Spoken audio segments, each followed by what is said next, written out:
So hello everyone, स्वागत है आप सभी लोगों का डीएलपी यानी कि डेली लॉ पॉडकास्ट में। इस पर्टिकुलर पॉडकास्ट में हम लोग फॉरेन एक्सचेंज मैनेजमेंट एक्ट के कुछ पर्टिकुलर डेफिनेशंस के बारे में बात करेंगे। बेसिकली कुछ पर्टिकुलर डेफिनेशन की यदि मैं बात करूं तो यहाँ पर हम लोग स्पेसिफिकली जो भी हमारे स्टडी मटेरियल में जितनी भी डेफिनेशंस दी है, हम लोग उन सारी की सारी डेफिनेशंस को यहाँ पर गो थ्रू कर लेंगे। सर, यदि हम लोग बात करें सबसे पहली डेफिनेशन जो हमें ऑथोराइज पर्सन की दी हुई है। अब बोले ये ऑथोराइज पर्सन कौन होता है? तो सर ऑथोराइज पर्सन मतलब ऐसा लिखा हुआ है, यदि हम लोग स्टडी मटेरियल के अकॉर्डिंग ही बात कर ले तो यहां पर लिखा हुआ है ऑथोराइज पर्सन मींस एन, इसके अंदर ये सारे लोग इंक्लूडेड होते हैं। कौन कौन इंक्लूडेड होते हैं? सबसे पहला होता है ऑथोराइज डीलर, फिर होता है मनी चेंजर, फिर होती है ऑफशोर बैंकिंग यूनिट, एंड उसके बाद में यहां पर कोई भी ऐसा पर्सन जिसको ऑथोराइज किया गया है थ्रू आरबीआई। किस चीज के लिए? Under section number 10(1) to deals in foreign exchange और फॉरेन सिक्योरिटीज, उस पर्सन को हम लोग यहां पर कौन क्या बोल देंगे? Authorise person. उसके बाद अगला डेफिनेशन जो आता है हमारे पास में सेक्शन नंबर 2E। अच्छा, इससे पहले जो ऑथोराइज पर्सन की डेफिनेशन मैंने आपको बताई वो था हमारा सेक्शन नंबर 2C। 2E में जो डेफिनेशन आती है वो डेफिनेशन आती है कैपिटल अकाउंट ट्रांजैक्शन। तो साहब सिंपल सी बात है यार, capital account transaction means a transaction which alters the assets. यदि आपने कोई एसेट्स को ऑल्टर भी किया हुआ है या कोई लाइबिलिटी इंक्लूडिंग कॉन्टिजेंट लाइबिलिटी, कहां पर? Outside India. किसने? By person resident in India. या फिर कोई एसेट्स एंड लाइबिलिटी को आपने ट्रांजैक्ट किया है, प्रोसेस किया है, किसने? पीआरओआई यानी कि पर्सन रेसिडेंट आउटसाइड इंडिया ने।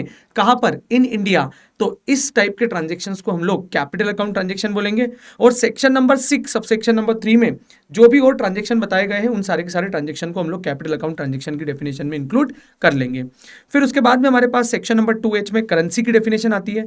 तो ये करेंसी की डेफिनेशन हम लोगों ने जनरली क्लास में भी डिस्कस करी थी। Currency includes all types of currency note, postal order, money order, cheques, drafts, traveller cheques, letter of credit, bills of exchange, promissory note, credit card और such other similar instrument as may be notified by RBI. इसको हम लोग यहां पर क्या बोल देंगे? Currency.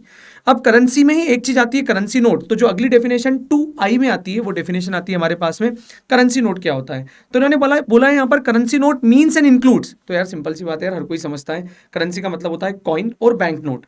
तो यहां पर कॉइन एंड बैंक नोट दोनों मिलकर क्या बन जाते हैं? हमारे लिए करेंसी नोट बन जाते हैं।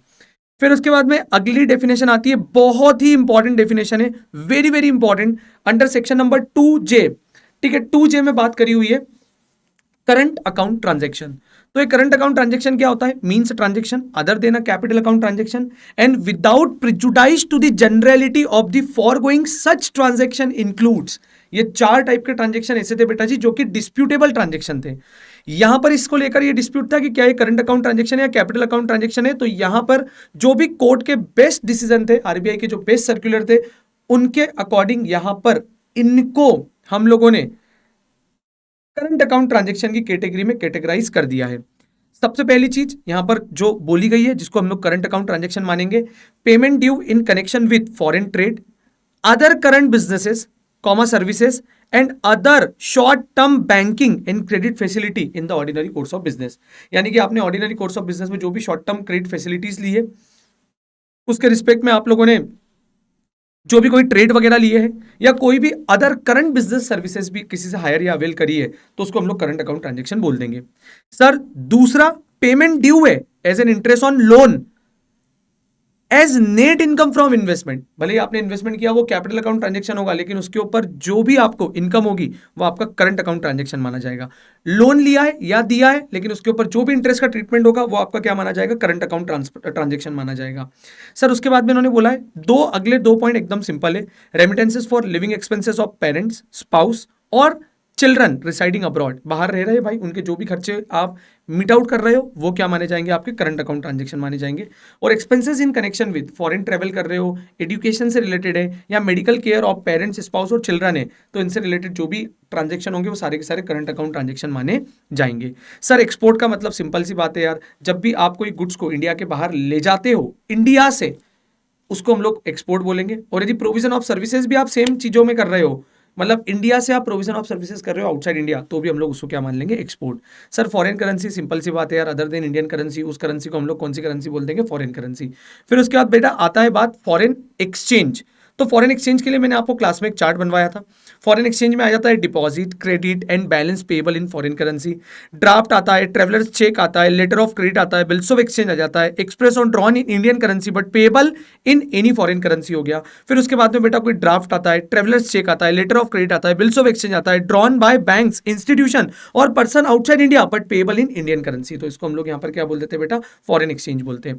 फिर बात आती है फॉरेन सिक्योरिटीज। तो सिंपल सी बात है यार, हम लोगों ने चैप्टर नंबर 3 में जो सिक्योरिटी की डेफिनेशन पढ़ी है उसके अंदर जो जो चीजें आती है, अब वो सारी चीजें ना फॉरेन करेंसी में मेंशन है, ठीक है, बट उसका जो रिडम्पशन है वो रिडम्पशन चाहे इंडियन करेंसी में भी हो जाए, पेबल इन इंडियन करेंसी भी हो, तो भी यदि वो इशू करते समय यदि फॉरेन से इशू हुई है तो उसको हम लोग यहाँ पर क्या मान लेंगे, फॉरेन सिक्योरिटीज।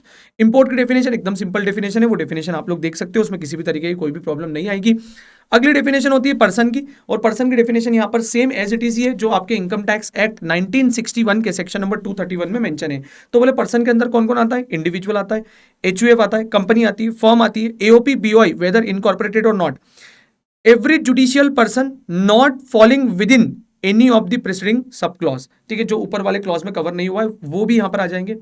और यहां पर बोला गया है सबसे इंपॉर्टेंट चीज, एनी एजेंसी, ऑफिसेस और ब्रांच ऑन्ड और control by such other person, तो इनको भी हम लोग किसकी डेफिनेशन में इंक्लूड कर लेंगे, पर्सन की। कौन सा सेक्शन हुआ है, सेक्शन नंबर 2U। इसके बाद यदि हम लोग अगली डेफिनेशन देखें तो अगली डेफिनेशन बहुत ही इंपॉर्टेंट डेफिनेशन हो जाती है, जिसका सेक्शन है सेक्शन 2V, जिसमें हम लोग बोलते हैं पर्सन रेसिडेंट इन इंडिया।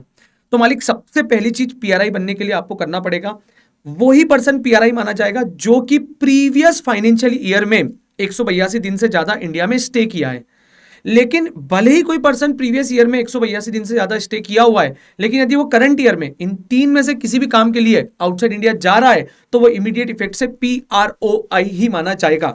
और वो 3 में से कोई भी एक काम, तो सबसे पहले हम लोग एक एक करके तीनों कामों को देखते हैं। सबसे पहला मालिक, यदि कोई पीआरआई जो कि प्रीवियस ईयर के स्टेटस के अकॉर्डिंग करंट ईयर में पीआरआई है, क्योंकि वो 182 डेज से ज्यादा इंडिया में रह चुका है, लेकिन फिर भी यदि वो जा रहा है इंडिया के बाहर किस पर्पस के लिए, taking up employment outside India, या फिर वो क्या कर रहा है मालिक, इंडिया के बाहर कोई बिजनेस करने जा रहा है या वोकेशन पर्पस के लिए जा रहा है, या फिर वो ऐसे अनसर्टेन पीरियड के लिए इंटेंडियस टू स्टे आउटसाइड इंडिया जा रहा है, तो मालिक वहां पर वो भले ही 182 डेज से ज्यादा स्टे इन इंडिया था प्रीवियस फाइनेंशियल ईयर में, बट करंट ईयर में वो क्या माना जाएगा, पीआरओआई ही माना जाएगा। फिर मालिक, यदि कोई बाहर वाला पर्सन जो कि प्रीवियस ईयर में 182 डेज से ज्यादा स्टे इन इंडिया नहीं था, लेकिन फिर भी यदि वो इंडिया में आ रहा है इन तीनों में से किसी भी एक काम के लिए, तो वो इमीडिएट इफेक्ट से पीआरआई माना जाएगा। और वो 3 काम वही है मालिक, एम्प्लॉयमेंट के लिए इंडिया में आ रहा है, बिजनेस या वोकेशंस के लिए इंडिया में आ रहा है, या अनसर्टेन पीरियड के लिए इंटेंडियस टू स्टे इन इंडिया है, तो मालिक यहां पर वो पीआरआई माना जाएगा। अब ये जो 182 डेज की जो कंडीशन है ना बेटा जी, ये केवल और केवल इंडिविजुअल के ऊपर एप्लीकेबल होती है। लेकिन हाँ, जो कॉर्पोरेट और बॉडी कॉर्पोरेट है वो भी पीआरआई माने जाते हैं। यदि कोई बॉडी कॉर्पोरेट रजिस्टर और इनकॉर्पोरेटेड इन इंडिया है तो वो हमेशा पीआरआई माने जाएंगे। यदि कोई, ध्यान से सुनना, ऑफिसेस, ब्रांच और एजेंसी इन इंडिया ऑन्ड और control by person resident outside India है तो भी वो पीआरआई मानी जाएगी। या फिर कोई ऐसी ऑफिसेस, ब्रांच या एजेंसी जो कि आउटसाइड इंडिया सिचुएटेड है बट ऑन्ड और control by person resident in India है, तो इसको हम लोग यहाँ पर क्या बोलेंगे, पीआरआई। ये डेफिनेशन देके रखी 2V में। उसके बाद 2W में एकदम सस्ते नशे वाली डेफिनेशन है जो कि बात करता है person resident outside India means a person who is not PRI is known as PROI, ठीक है। एंड देन उसके बाद में यहाँ पर ट्रांसफर की डेफिनेशन दी है। तो ट्रांसफर में इन्होंने बोला इंक्लूड्स, आप चाहे सेल कर दो, परचेज कर दो, एक्सचेंज कर दो, मॉर्गेज कर दो, प्लेज कर दो, गिफ्ट दे दो, लोन दे दो, या किसी भी टाइप के कोई भी राइट वगैरह को ट्रांसफर कर दो, टाइटल पोजीशन पे लीन क्रिएट कर दो, उसको हम लोग यहाँ पर क्या बोलेंगे, ट्रांसफर ही बोलते हैं। तो दोस्तों ये एक पॉडकास्ट था आप लोगों के लिए सेक्शन नंबर 2 की, जो भी 14 डेफिनेशन थी वो 14 डेफिनेशन को हम लोगों ने यहाँ पे कवर अप किया है।